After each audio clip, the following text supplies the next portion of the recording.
Bienvenue dans cette édition d'Euronews Soir pour un tour d'horizon de l'actualité européenne et internationale. Voici les titres de ce vendredi. 42e journée internationale des droits des femmes ce 8 mars. Elles étaient très nombreuses à descendre dans la rue pour faire entendre leur voix. Nous irons en Grèce, en Espagne et en Turquie dans ce journal. Dans l'actualité également, cette marée humaine à Alger. Pour le 3e vendredi consécutif, des milliers d'Algériens ont manifesté contre la perspective d'un 5e mandat d'Abdelaziz Bouteflika. Nous irons ensuite au Japon où cela fait 8 ans qu'un séisme et un tsunami géant ont ravagé la région de Fukushima et tué près de 19 000 personnes. Et puis un retour sur Terre réussi après plus de 6 jours dans l'espace pour la capsule Dragon de la société américaine SpaceX. Un amérissage à l'heure exacte prévue, célébré par les astronautes de la NASA. Ça ne vous aura pas échappé, nous sommes le 8 mars, journée internationale des droits des femmes.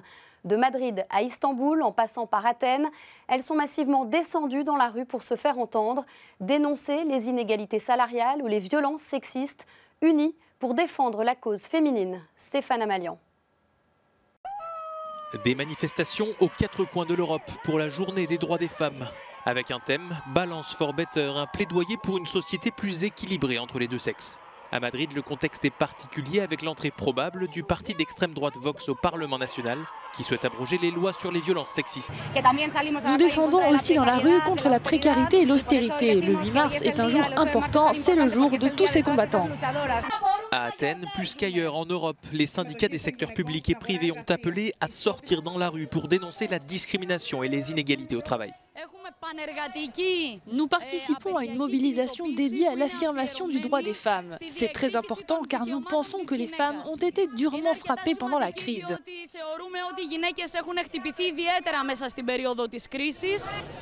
En France, des associations et des syndicats ont appelé à cesser le travail à 15h40, heure à laquelle les femmes travaillent gratuitement chaque jour à cause de l'écart de salaire avec les hommes. En Italie, un mouvement similaire a été lancé par une organisation féministe qui appelle aussi à rejeter la violence patriarcale et le racisme de la société néolibérale. À Istanbul, des femmes se sont liées les mains et les ont suspendues dans les airs pour sensibiliser le public au sort tragique des femmes syriennes incarcérées dans leur pays.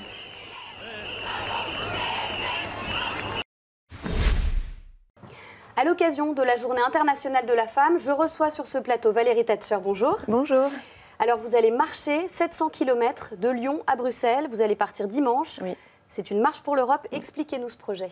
Oui, c'est un projet qui est né de l'inquiétude que j'avais de ce qui se passe en Europe, de la montée des populismes, des partis extrêmes, tout autour de nous, et puis en France même, en Allemagne, en Italie, en Hongrie, en Autriche. Et donc j'avais du temps, je marchais de plus en plus, et je me suis sentie la force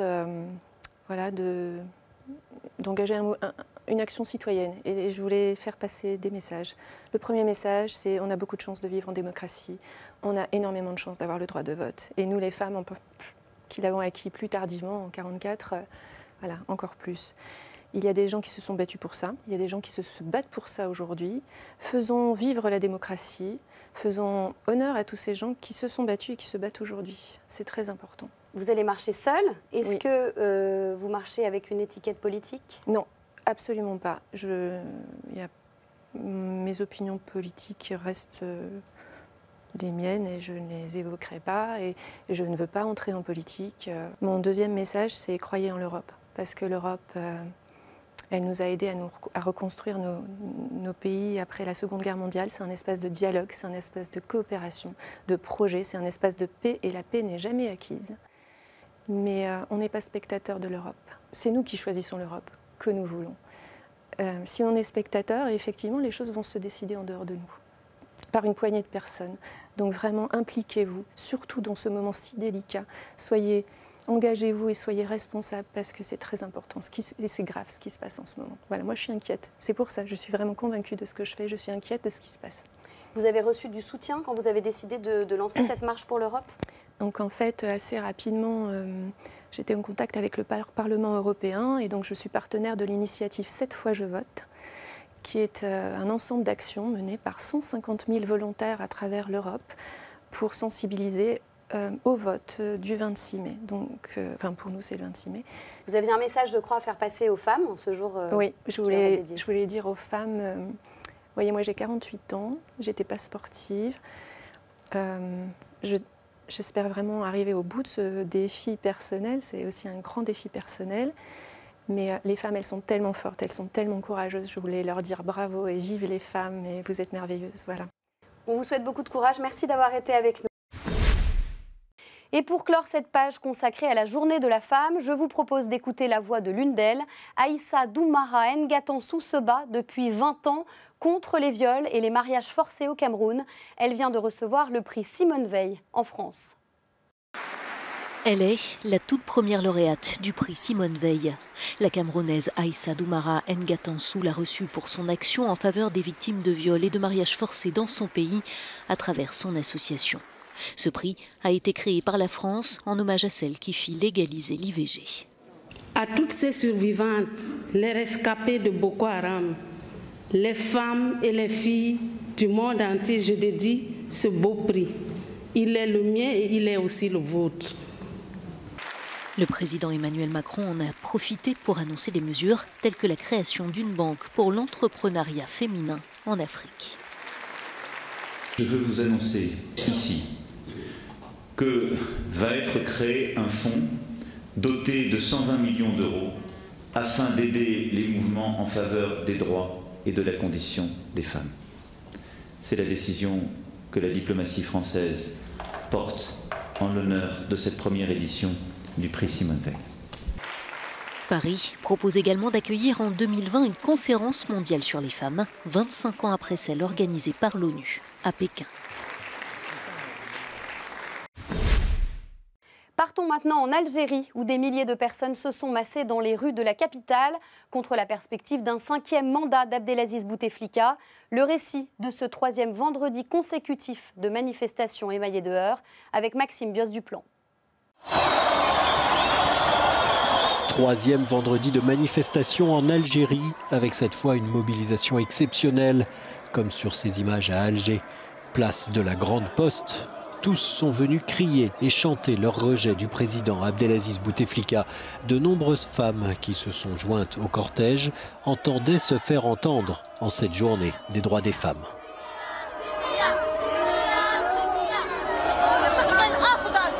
Nous voulons faire tomber ce régime. Nous voulons un futur meilleur pour nos enfants. Nous voulons pour eux une meilleure vie que celle que nous avons eue. Il est pris en otage, il est malade, il ne parle pas, il respire avec un truc artificiel.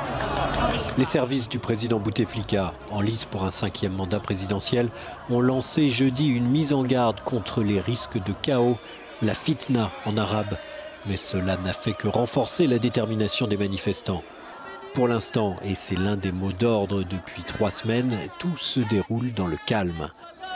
Le principal opposant politique algérien, Rachid Nekaz, a été arrêté quant à lui ce vendredi à Genève, alors qu'il avait pénétré dans l'hôpital où est soigné Bouteflika.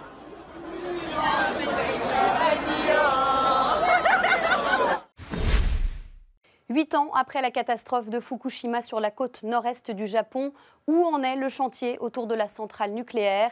La vie a-t-elle repris dans cette zone dévastée? On fait le point avec Audrey Tilve. C'était il y a 8 ans, le 11 mars 2011, un tsunami dévastateur provoqué par un séisme s'abat sur le nord-est du Japon. Il fera 18 500 morts. Ce désastre en provoque un autre, l'accident nucléaire de Fukushima, la pire catastrophe du genre depuis Tchernobyl. 4 réacteurs sur 6 sont endommagés et des substances radioactives massivement rejetées. 8 ans après, les travaux de décontamination et de démantèlement se poursuivent à marche forcée. Parmi les défis majeurs, outre la gestion des déchets, celui de l'eau contaminée. Plus d'1 million de mètres cubes sont conservés dans des citernes et la capacité maximale sera atteinte fin 2020. Or, les traitements n'éliminent pas tous les éléments radioactifs.